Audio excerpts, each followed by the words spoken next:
계신 성도님들 바라보시면서 우리 섬김의 유익을 경험합시다. 함께 인사했으면 좋겠습니다. 섬김의 유익을 경험합시다. 귀하고 아름다운 연주를 통해서 또 우리가 은혜를 받았는데 그냥 이렇게 예배를 마무리해도 될 것 같은데요. 좀 말씀을 나누기로 했기 때문에 제가 또 말씀 함께 잠시 나누도록 하겠습니다. 오늘 본문에는 이 다비다, 즉 도르가라고 하는 여제자를 소개하고 있습니다.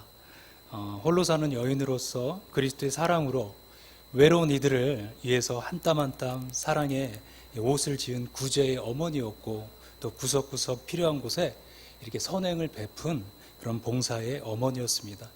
오늘 내용을 보게 되면은요, 이어지는 내용 속에서 그런 그녀가 병이 들어서 죽게 됩니다.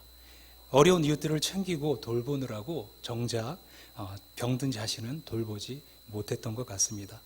그만큼 그녀의 선행과 구제가 특별했습니다. 이 때문에 그녀의 죽음은 주변 많은 사람들에게 안타까움을 주었고, 특히 그녀의 돌봄을 받았던 어려운 이웃들에게는 큰 슬픔이었고 아픔이었습니다. 하지만 주님은 죽은 다비다를 다시 살려서 그녀가 섬겼던 사람들과 함께 있게 해 주신 것입니다. 이 다비다의 삶이 이렇게 짧게 기록되어 있지만 그녀는 선행과 구제를 베푼 이 초대교회의 대표적인 여성 지도자였습니다. 우리 삼여전도회가 오늘 말씀을 통해서 이러한 우리 다비다와 같은 삶으로 또 섬김으로 나가는 그런 모든 우리 성도님들 되어지기를 주님의 이름으로 축원합니다. 그럼 이 다비다의 섬김의 삶이 우리에게 주는 이 교훈을 잠시 살펴보고자 합니다. 다비다의 섬김은 우리의 삶이 사람들에게 아름다움으로 기억될 수 있는 이 마음의 문이라는 것을 보여줍니다. 이 모든 사람의 손발에는 지문이 있습니다. 지문은 사람마다 다르고요, 또 평생 변하지 않죠. 그래서 사람의 인적사항을 간단하게 확인하는 방법, 그것은 지문을 우리가 알아보는 것입니다. 그런데 이와 같은 지문이 우리의 손과 발에만 있는 것이 아니라는 것입니다. 어디에도 있을까요? 우리의 마음에도 있다는 것입니다. 이것을 마음의 문이라고 합니다. 이 마음의 무늬도 사람마다 다르고 중요한 것은 그 무늬에 따라서 그 사람이 평가된다는 것입니다.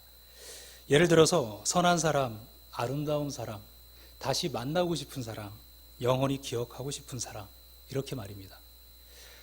사냥을 좋아하는 왕자가 있었습니다. 이 왕자가 어느 날 사냥을 나갔다가 이 깊은 산속에서 실족해서 그만 낭떠러지로 떨어지고 말았습니다. 수행했던 사람들도 모르는 사이에 일어난 일입니다. 근데 그때 마침 그곳을 지나던 나무꾼에게 이 왕자가 발견됩니다. 나무꾼은 왕자를 자기 집으로 옮겨서 정성껏 치료를 해주었고, 이 회복된 왕자는 궁으로 돌아가게 됩니다. 얼마 후 왕이 이 나무꾼을 궁으로 불러들여서 잔치를 베풀고 이제 무엇이든 소원을 말하면 들어주겠다 약속합니다. 약속된 대본 그대로죠. 그 소원을 들어준다라고 얘기했을 때 그것을 모인 사람들은 이 나무꾼이 왕에게 무엇을 구할까 관심이 쏠렸습니다. 그런데 이 나무꾼은 아주 엉뚱한 요구를 했습니다. 그것은 매년 한 번씩 자기 집에서 주무셔 달라는 것입니다. 왕은 이를 흔쾌히 허락을 했습니다.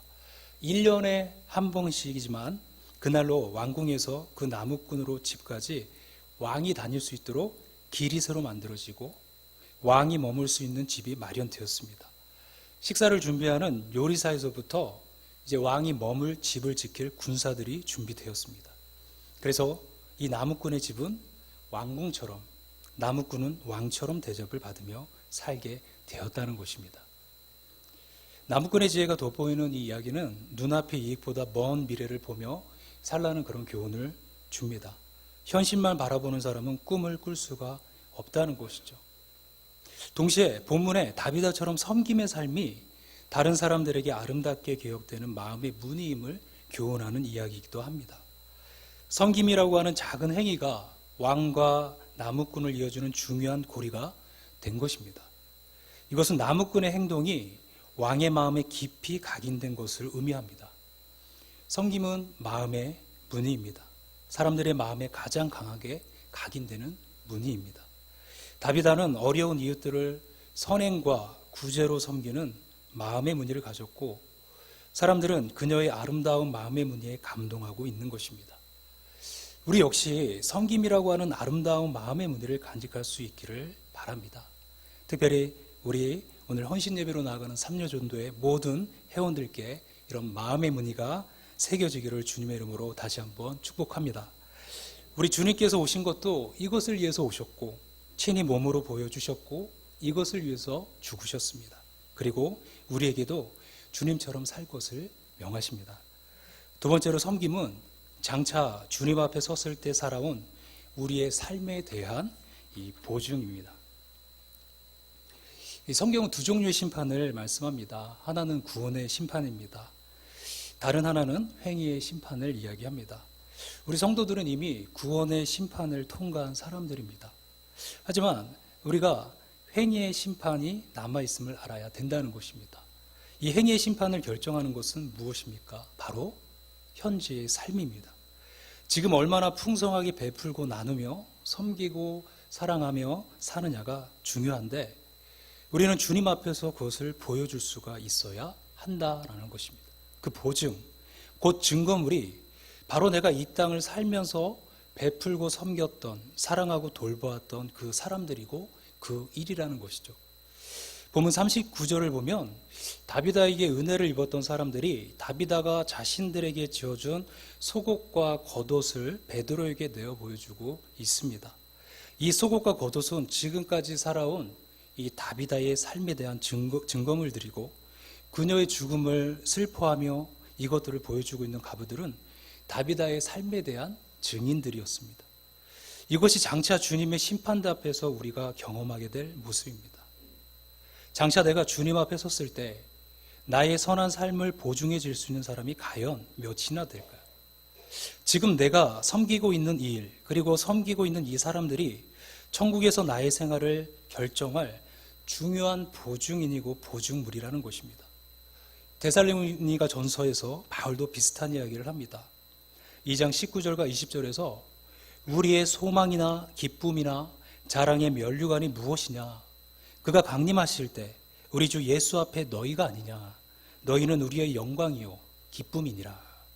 데살로니가 신자들이 장차 주님 앞에 설 바울의 보증이라는 말씀입니다. 바울은 디모데전서 6장 18절과 19절에서 디모데에게 부자들에게 이렇게 권하라고 이야기합니다. 선을 행하고 선한 사업을 많이 하고 나눠주기를 좋아하며 너그러운 자가 되게 하라. 이것이 장래에 자기를 위하여 좋은 터를 쌓아 참된 생명을 취하는 것이니라. 여기서 바울은 섬김을 장래에 자기를 위하여 좋은 터를 쌓는 일이다 라고 정의합니다. 즉 영적으로 부유해지고 장래 상급을 확실히 보장받는 비결이다 말씀하시는 것입니다. 마지막으로 섬김은 축복과 은혜의 통로라는 것입니다. 테레사 효과 혹은 슈바이처 효과라는 말이 있습니다.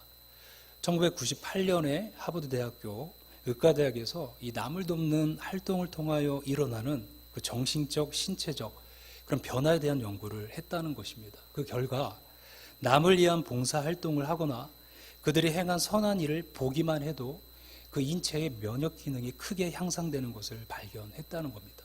그래서 그것을 테레사 효과 또는 슈바이처 효과라고 부르게 된 것입니다. 실제로 누군가를 도우면 기분이 아주 좋아집니다. 정신적인 만족감을 느낍니다. 이것을 헬퍼스 하이라고 이야기합니다. 즉 남을 돕고 섬기는 일을 하고 난 뒤에는 거의 모든 경우 심리적 포만감, 즉 하이 상태가 며칠 또는 몇 주 동안 지속된다는 것입니다. 의학적으로도 혈압과 콜레스테롤 수치가 현저히 낮아지고 엔돌핀이 정상치의 3배 이상 분비되어서 몸과 마음에 활력이 넘치게 된다는 것이죠. 이것이 섬기는 자들이 경험하는 섬김의 축복이고 은혜라는 것입니다. 다비다는 섬김을 통해서 사람들에게 사랑받는 소중한 존재가 되었습니다. 그녀의 죽음을 안타까워하는 사람들의 모습, 이미 죽은 몸이지만 살리고 싶어서 베드로에게 달려가는 모습, 베드로 앞에서 그녀의 죽음을 슬퍼하면서 그녀의 삶을 소개하는 모습에서 이것을 확인할 수 있습니다. 그녀는 어려운 이웃들에게 물질을 주었는데 그들로부터 더 많은 것을 받고 있는 모습을 볼 수 있습니다. 더욱 중요한 것은 베드로가 죽은 그녀의 시신 앞에서 기도하자 주님께서 다시 살려주셨습니다. 섬김은 먼 장래뿐만 아니라 현실에서 그 은혜와 축복을 경험하게 되는 통로인 것입니다. 그래서 섬기는 개인, 섬기는 가정, 섬기는 교회가 잘 되어지는 것입니다. 말씀을 정리합니다. 주님께서 친히 이 땅에 섬기는 종으로 오셔서 귀한 생명을 던져서 섬김의 본을 보여주셨던 것처럼, 그리고 우리로 그 자취를 따르라고 명령하신 것을 기억해서 섬김의 삶을 살아가기를 소망합니다. 그래서 우리 마음에 아름다운 섬김의 무늬를 갖기를 바랍니다. 이 섬김의 무늬가 그 누구보다 선명한 삶 여전도에 되시기를 다시 한번 주님의 이름으로 축복합니다. 그리고 이러한 모습 가운데 함께 나가시는 우리 모든 성도님들 되어주시기를 다시 한번 주님의 이름으로 축원합니다. 함께 기도하겠습니다.